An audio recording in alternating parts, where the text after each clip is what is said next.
نبی علیہ السلام نے فرمایا ٹھیک ہے۔ حضرت عثمان رضی اللہ تعالیٰ عنہ کو سفیر بنا کے بھیج دیا گیا۔ سبحان اللہ۔ حضرت عثمان نبی السلام کے سفیر بن کے مکہ پہنچ گئے۔ ابو سفیان سے ملاقات ہوئی۔ خیال کرنا پتہ چلے صحابہ کون لوگ۔ ابو سفیان سے ملاقات ہوئی۔ حضرت عثمان رضی اللہ تعالیٰ عنہ نے ابو سفیان سے کہا، ابو سفیان ہم جنگ کرنے نہیں آئے، ہم تو عمرہ کرنے آئے ہیں، عمرے کی اجازت دو، ہم واپس چلے جائیں گے۔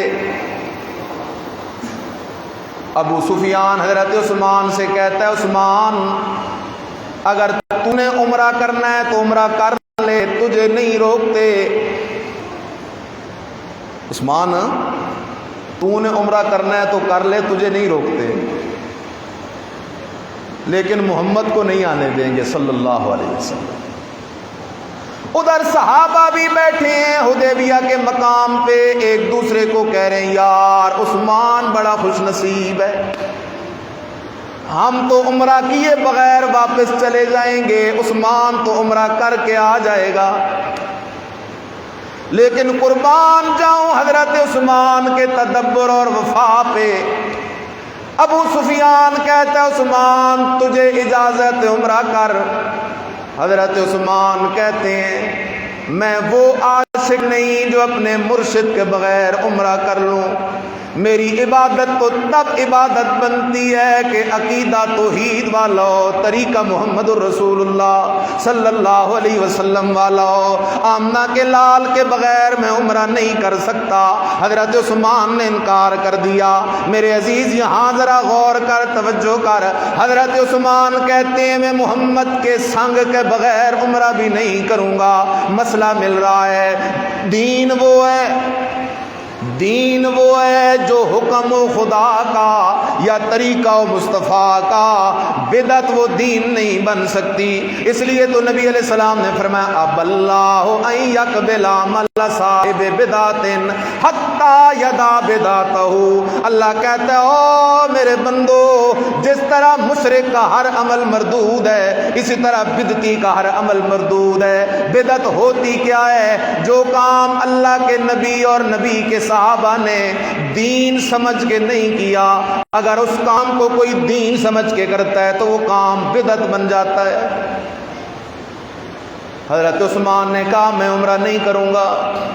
انہوں نے حضرت عثمان کو نظر بند کر دیا، اچھا تو عمرہ نہیں کرتا تو تجھے ہم نے یہاں روک دیا ہے، گرفتار کر لیا، قید کر لیا حضرت عثمان کو۔ خیال کرنا، اب یہاں تھوڑی توجہ کی ضرورت ہے۔ حضرت عثمان رضی اللہ تعالیٰ عنہ مکہ میں گرفتار ہیں، نبی علیہ السلام حدیبیہ کے مقام پہ موجود ہیں، زندہ موجود ہیں، جاگ رہے ہیں۔ اکیلے نہیں، ابو بکر صدیق بھی ساتھ ہے، اکیلے نہیں، فاروق اعظم بھی ساتھ ہے، اکیلے نہیں، 1500 صحابہ کم و بیش بھی نبی علیہ السلام کے ساتھ ہیں۔ خیال کرنے عزیز، توجہ کرنا، حضرت عثمان رضی اللہ تعالیٰ عنہ مکہ میں گرفتار ہیں۔ افواہ کسی نے اڑا دی، بات مشہور کر دی، مکے والوں نے حضرت عثمان رضی اللہ تعالیٰ عنہ کو شہید کر دیا ہے۔ افواہ اڑا دی گئی کہ حضرت عثمان رضی اللہ تعالیٰ عنہ کو شہید کر دیا گیا ہے۔ سبحان اللہ۔ نبی علیہ السلام نے صحابہ کو کہا آؤ میرے ساتھ بیعت کرو کہ عثمان کے خون کا بدلہ لیے بغیر واپس نہیں جائیں گے۔ 1500 کم و بیش صحابہ نے نبی علیہ السلام کے ہاتھ پہ بیعت کی۔ قرآن کہتا ہے ان الذین یبایعونک انما یبایعون اللہ ید اللہ فوق ایدیہم۔ سبحان اللہ۔ آج مرید پیروں کے ہاتھ میں ہاتھ کے خوش ہوتے ہیں۔ قربان جاؤں صحابہ کے مقدر پہ، انہوں نے تو اپنے ہاتھ محمد الرسول اللہ صلی اللہ علیہ وسلم کے ہاتھ میں رکھے۔ اور صرف اتنی بات نہیں، اللہ کہتا ہے او لوگوں نیچے میرے نبی کا ہاتھ ہے، اوپر صحابی کا ہاتھ ہے، اوپر میں اللہ کا ہاتھ ہے۔ صحابہ کے ہاتھ درمیان میں، نیچے نبی کا ہاتھ، اوپر ید اللہ فوق ایدیہم، اوپر اللہ کا ہاتھ ہے۔ کتنا گارنٹیڈ ہے ایمان صحابہ کا، کتنی یقینی ہے بیعت صحابہ کی۔ خیال کیجئے گا نبی علیہ السلام بیعت لے رہے ہیں، سب سے بیعت لی، پھر اپنا ایک ہاتھ دوسرے ہاتھ پہ مار کے فرمایا یہ میرا ہاتھ عثمان کی طرف سے ہے۔ بیعت مکمل ہو گئی۔ اب میرے عزیز توجہ کر، نبی علیہ السلام یہ بیعت کیوں لے رہے ہیں؟ حضرت عثمان کے خون کا بدلہ لینے کے لیے لے رہے ہیں، اس لیے لے رہے ہیں نبی علیہ السلام کو یہ یقین ہو گیا تھا مکے والوں نے عثمان کو شہید کر دیا ہے، حالانکہ حقیقت میں حضرت عثمان شہید، بولو شہید۔ نبی علیہ السلام سمجھ رہے ہیں کہ عثمان شہید ہو گیا ہے، 1500 صحابہ سمجھ رہے ہیں کہ عثمان شہید ہو گیا ہے، لیکن حقیقت میں حضرت عثمان شہید کوئی نہیں ہوئے۔ مسئلہ تو واضح ہو گیا، نبی علیہ السلام انبیاء کے سردار ضرور ہیں لیکن غیب دان نہیں ہے۔ غیب دان ہے تو اکیلا کون ہے؟ اللہ اکبر۔ صحابہ اللہ کے سچے سچے پکے کھرے ولی ضرور ہیں لیکن غیب دان نہیں ہے۔ غیب دان ہے تو اکیلا کون ہے؟ جاگ رہے ہو؟ آج تو لوگ جاتے ہیں نا، کہتے ہیں ہمارے پیر بڑے پہنچے ہوئے ہیں، ہمارے پیر بڑے، ان کو بتانے کی ضرورت نہیں پڑتی، انہیں خود پتہ چلتا ہے ساری باتوں کا۔ کائنات کے سارے پیر نبی علیہ السلام کے پاؤں سے لگنے والی خاک کا مقابلہ بھی نہیں کر سکتے۔ جب امام الانبیاء علیہ السلام غیب دان نہیں، جب امام الانبیاء علیہ السلام دور کے حالات کو جاننے والے نہیں ہیں، کائنات کا کوئی پیر بھی دور کے حال کو جان نہیں سکتا۔ اس لیے مسئلہ یاد کر، قُل لَّا يَعْلَمُ مَن فِي السَّمَاوَاتِ وَالْأَرْضِ الْغَيْبَ إِلَّا اللَّهُ۔ اے میرا سچا سچا محمد اعلان کر، لا يعلم من فی السماوات والارض الغیب الا اللہ۔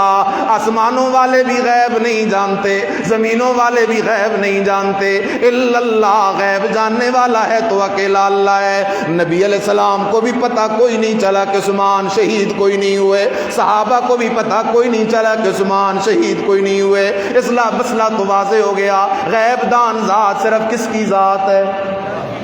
دوسرا مسئلہ، حاضر و ناظر۔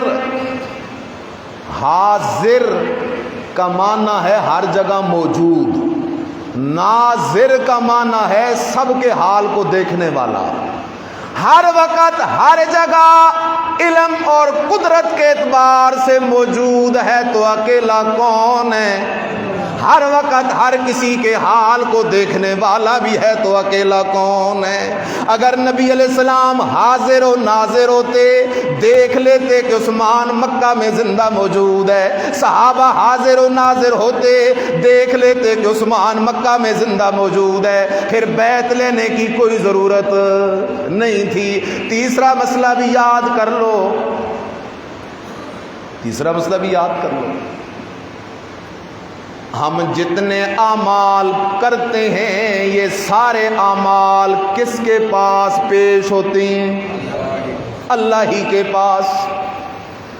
ہمارے اعمال کسی پیغمبر پہ پیش نہیں ہوتے، کسی پیر فقیر شہید ولی پہ پیش نہیں ہوتے، انسان کے سارے عملوں کو جاننے والا ہے تو اکیلا کون ہے؟ اللہ ہے۔ قرآن مجید نے یہ مسئلہ بار بار ذکر کیا ہے۔ لقبل قرآن کہتا ہے اور سورہ احقاف کے اندر من اضل ممن یدعو من دون اللہ من لا یستجیب له الی یوم القیامہ وهم عن دعائهم غافلون۔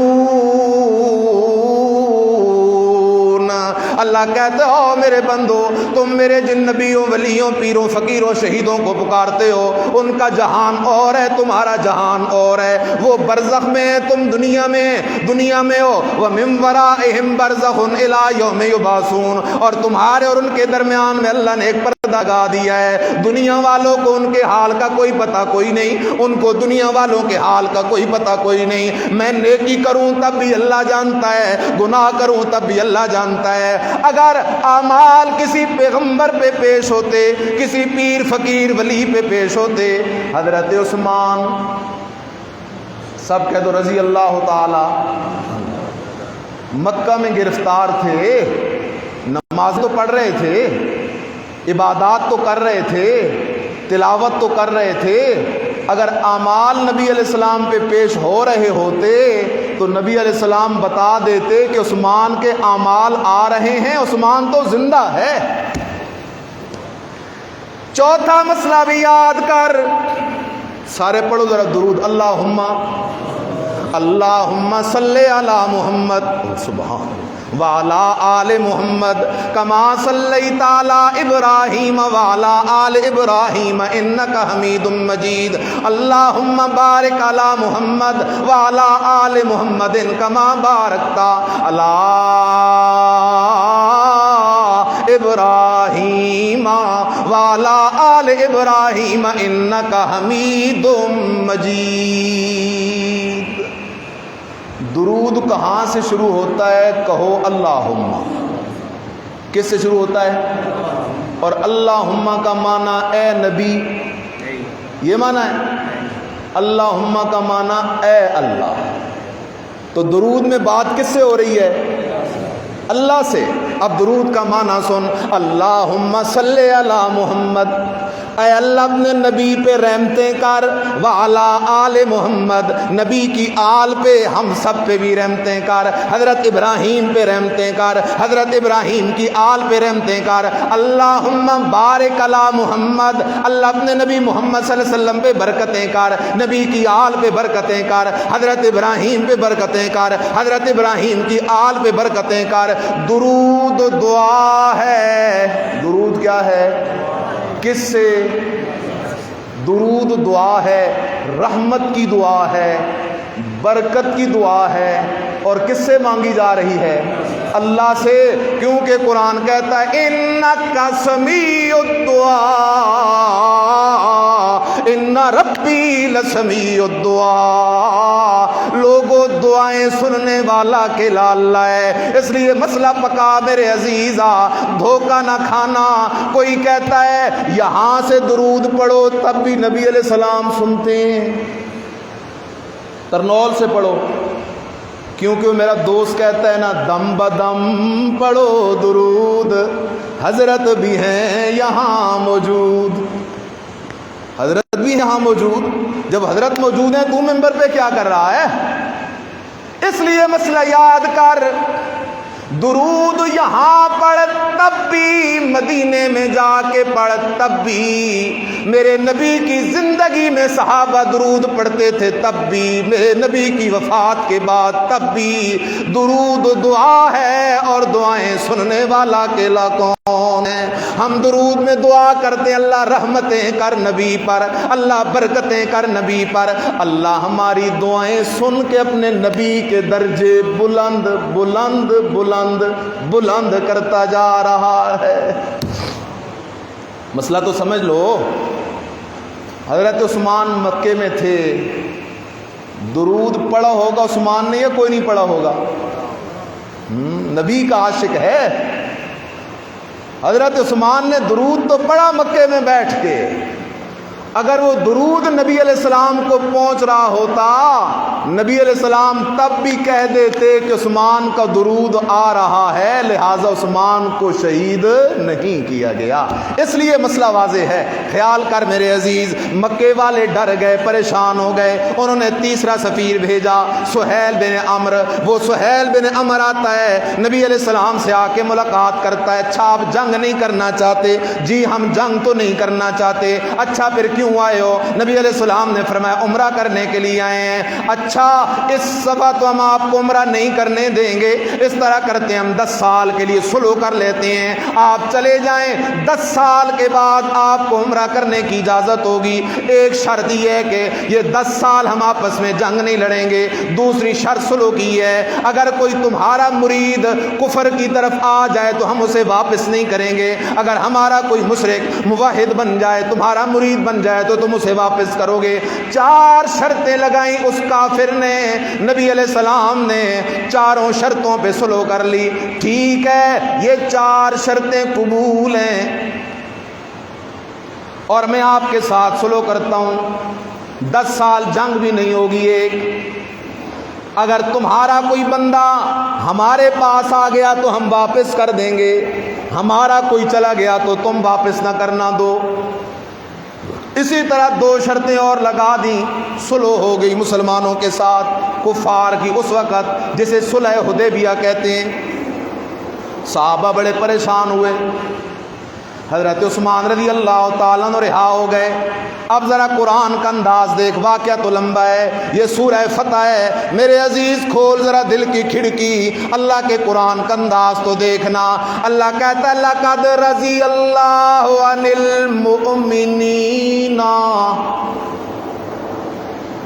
لَقَدْ رَضِيَ اللَّهُ عَنِ الْمُؤْمِنِينَ، یہ المومنین ایمان والے، اس درخت کے نیچے جنہوں نے نبی کے ہاتھ پہ بیعت کی تھی، یہ ایمان والے صحابہ تھے یا کوئی اور لوگ تھے؟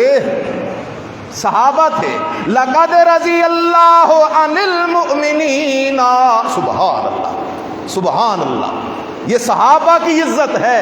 اللہ کہتا ہے او میرے بندو، باقیوں کے فیصلے تو قیامت کے دن ہوں گے، لیکن میرے نبی کے صحابہ تو وہ ہیں جن کا فیصلہ میں نے دنیا میں کر دیا ہے۔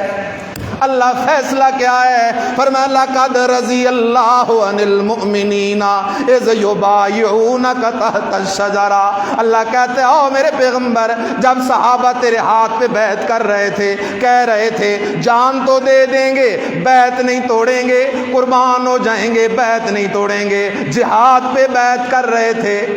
کس پہ بیعت کر رہے تھے؟ کس پہ؟ ہاں، لیٹیں بن کر کے ہو کی بیعت نہیں تھی۔ آج تو لوگوں نے بیعت یہ بنا لی ہے، لیٹیں بند کر دو ذکر شروع کر دو، آنکھیں بند کر دو ذکر شروع کر دو۔ نہ بھائی نہ، یہ ہے اصل بیعت۔ جہاد پہ بیعت کر رہے تھے، اللہ کہتا ہے او میرے نبی، مجھے تیرے صحابہ کی یہ بیعت اتنی پسند آئی، لَقَدْ رَضِيَ اللَّهُ لَقَدْ رَضِيَ اللَّهُ لَقَدْ رَضِيَ اللَّهُ، میں خدا کو اپنی عزت کی قسم ہے میرے پیغمبر، میں تیرے صحابہ سے راضی ہو گیا۔ کہیں اللہ کہتا ہے رضی اللہ عنہم ورضوا عنہ، میں اللہ صحابہ سے راضی، وَرَضُوا عَنْهُ، اور یہ صحابہ مجھ سے راضی ہیں۔ یہ قرآن کے اعلان ہے، اس لیے خیال کر، اللہ یہ صلح اوپر سے ہوئی ہے، نانا فرمائے فَعَلِمَ مَا فِي قُلُوبِهِمْ، میں نے نبی کے صحابہ کے دلوں کو اندر سے دیکھا ہے۔ تم تو اوپر سے دیکھتے ہو، میں اللہ اندر سے دیکھتا ہوں۔ میں نے ابو بکر صدیق کے دل کو اندر سے دیکھا، فاروق اعظم کے دل کو اندر سے دیکھا، عثمان کے دل کو اندر سے دیکھا، علی کے دل کو اندر سے دیکھا، معاویہ کے دل کو اندر سے دیکھا، طلحہ زبیر ڈال کے دل کو اندر سے دیکھا۔ میں اپنے نبی کے صحابہ کے دلوں کو اندر سے دیکھ کے میں اللہ فیصلہ سنا رہا ہوں، اولئک ھم المؤمنون حقا، لوگوں میرے نبی کے سارے صحابی پکے مومن ہیں. کلم وعد اللہ الحسنی، میرے نبی کے سارے صحابی جنتی ہیں. اولئک هم المفلحون، اولئک هم الراشدون، اولئک هم المتقون، اولئک حزب اللہ. میرے نبی کے جو صحابہ ہیں، قربان جاؤں اللہ تیری رحمتوں پہ. اللہ کہتے ہیں او لوگو، جس طرح میں اللہ کو اپنے نبی سے پیار ہے، اس طرح نبی کے صحابہ سے پیار ہے. اس لیے مسئلہ دلوں کی تختیوں پہ لکھ لو، جس کے دل میں صحابی کا بغض ہو وہ کبھی بھی نبی کا عاشق نہیں ہو سکتا. وہ کبھی بھی نبی کا عاشق نہیں ہو سکتا. حب صحابہ حب رسول ہے، حب رسول حب صحابہ ہے. اور ہم یہ بات دو لفظوں میں کہتے ہیں. آج آپ سے ایک مسئلہ پوچھ کے بیان ختم کرتا ہوں. ایک بندہ کہتا ہے میں قرآن سارا مانتا ہوں لیکن نماز نہیں مانتا. ایک بندہ نماز پڑھتا نہیں، وہ گناہگار ہے. لیکن جو نماز مانتا نہیں وہ مسلمان ہے یا کافر ہے؟ کافر ہو جائے گا. کیوں کافر ہے؟ کہ اس نے کس کتاب کا انکار کیا؟ جو زکوٰۃ کا منکر، قرآن کا منکر، نماز کا منکر، قرآن کا منکر، حج کا منکر، قرآن کا منکر، جہاد کا منکر، قرآن کا منکر، اسی طرح صحابہ کے جنتی ہونے کا منکر بھی قرآن کا منکر ہے. اور قرآن کا منکر مسلمان نہیں ہو سکتا. آخر دعوانا ان الحمد للہ رب العالمین.